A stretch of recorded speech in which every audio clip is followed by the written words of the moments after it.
All right, good afternoon, ladies and gentlemen. My name is Faisal Mohammed. I'm a second year PhD student in the Heritage Studies department. On today's presentation, we, together with my colleagues, myself, Shobi, Donna, and Sweetie, we are going to present on the Arkansisters Project, which is a Delta initiative for the heritage, health, and human rights of women and girls. So just to give a background and outline of what we're going to discuss today, we did a longer presentation last week. Today, we're going to make it quite interactive.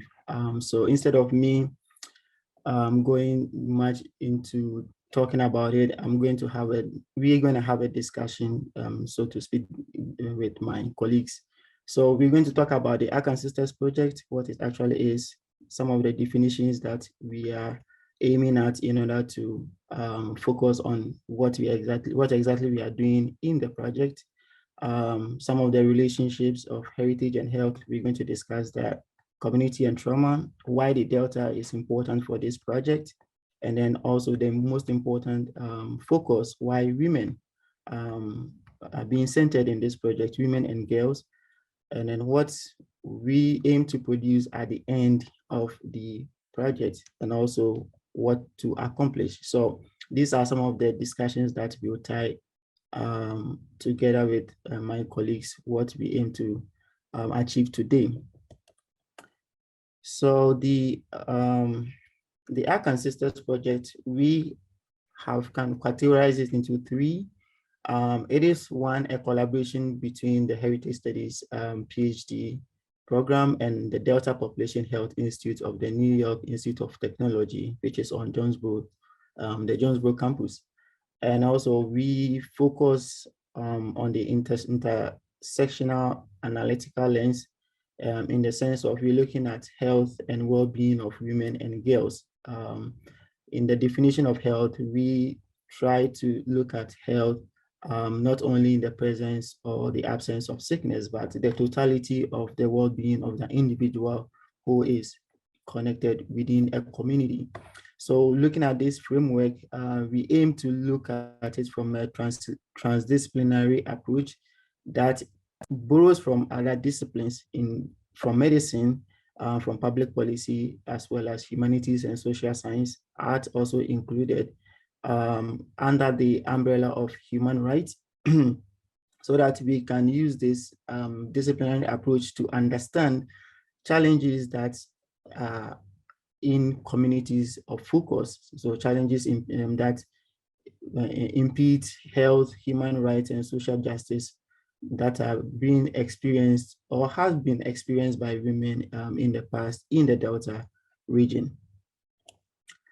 So here I invite my colleagues to help shape the definitions of why heritage is important, why health is also important, and the relationship between the two to advance these projects. So I'll start. We are looking at the discourse with the importance of heritage here. We consider it as a discourse because heritage basically is not a thing until we find relationships with it.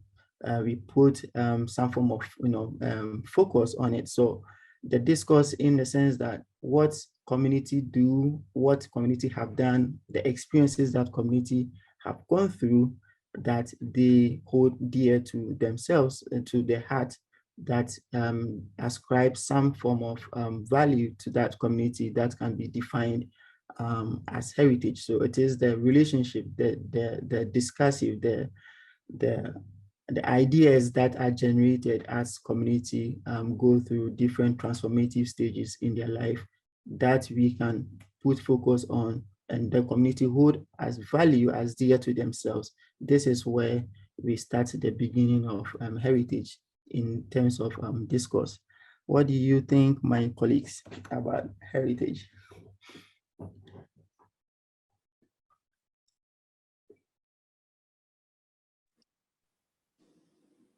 I was expecting Shobi to jump in there. Oh, go ahead, Donna.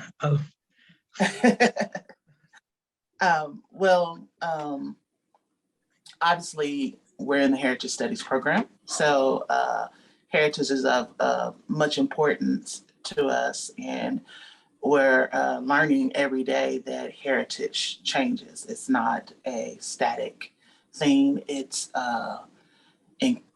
all encompassing, and it means different things to different people. But we're using heritage in this project in a concept that we feel it's important to understand the culture, the values, the things that communities pass down to their families, whether that's tradition, history, ways of doing things in the Delta that relates to health and well-being. And so in order to dive into that, it's important to use different techniques like ethnographies, oral histories, to really get to know the community. And who better knows the community than the people themselves? So that is basically the crux of this project, is that we hope to allow the women of the Delta to be able to tell their own stories.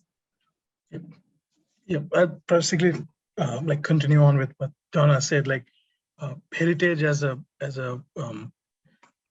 lens helps, and the tools that's developed, like especially like ethnography, where like you're within the community, you're learning about the people. It kind of gives us a unique angle to approach health topics, which is not necessarily the domain of the healthcare professions. Like they rely on a lot of the data and a lot of the information we collect through this discipline, which is how we kind of connect heritage to the health.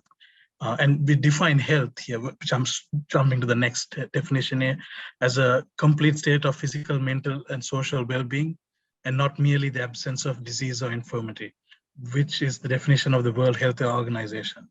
So when we look at physical, mental, and social well-being, those are things that we can look at through a lot of the data we collect out on the field as heritage professions, which we can we can look at beyond just like asking health-related questions. We can ask about their lived experience. Okay, so I want to like add some lenses here.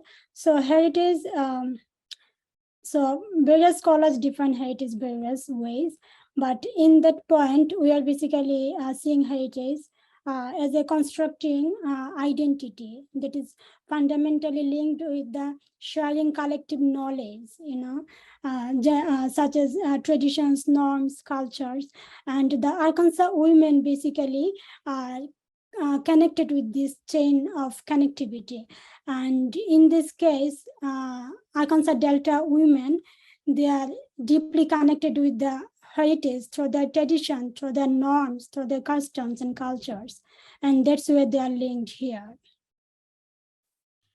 All righty, thank you very much, my colleague. So in a nutshell, what is important, what is central in this project is the stories, as Donna pointed out, the stories that the women and girls in this region tell about themselves, about their experiences in terms of the total well-being about themselves in the community. So primacy will be focused on the storytelling aspect that we researchers from the humanities, together with our colleagues from the Health Institute, will collaborate to be able to generate such meaningful stories within these communities that will be focused on for the research.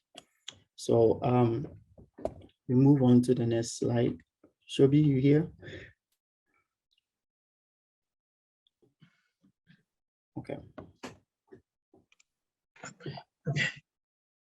1 second. Okay, so I'll start with why the Delta. 1 second. So, so first, like the focus on the Delta, because it is a unique region within the state, and it has. So, like I'll start with the basic statistics. It's a population of 1.1 million. And it's the area that's been highlighted in red, and in pink which is defined by the Delta Heritage, the Delta Cultural Heritage Center. They define it just not just the counties that's right alongside the Mississippi, but also the ones that's in pink.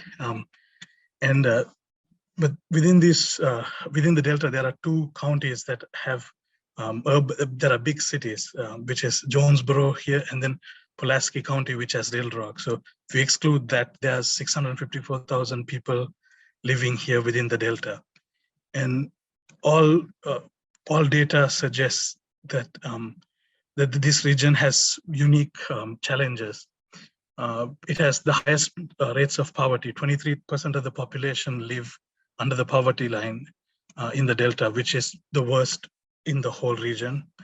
It has the highest percentage of food security, with 21% of the people living with food insecurity. And 8 out of the 11 counties have the worst health outcomes, according to the Rural 2021 profile. It also has the lowest rates of attainment, educational attainment. And so to start with, this is this is usually the image of whenever the Delta is talked about. It's talked about as a place of poverty and despair. But if you look at it through the arc of history, it didn't always start that way. It was considered the breadbasket of the country because of the rich agricultural soil that surrounds the Mississippi Delta and the alluvial plains. And but it has been, but it has always had that historic marginalization where the rich landowners owned all of the wealth. And when agriculture modernized, they were able to basically like excavate all that wealth and leaving behind the people who worked on the lands in poverty and in continuous poverty.